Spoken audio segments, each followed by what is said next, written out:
ফেনীর ছাগলাইয়া উপজেলার মনুরহাট বাজার। সড়কের পাশেই জমে ওঠে মনুরহাট বাজার।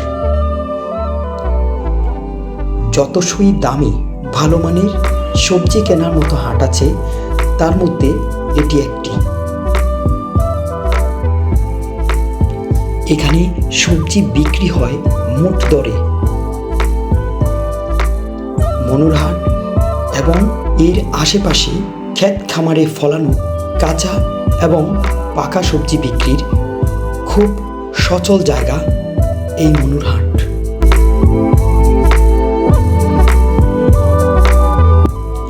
হৃষ্টপুষ্ট সবজির বেশ চাহিদা এই হাটে।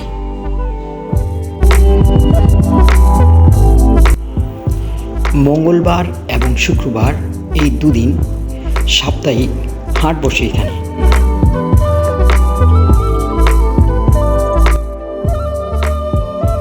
ফেনী থেকে 18 কিলোমিটার উত্তর পূর্বে এই হাটের অবস্থান।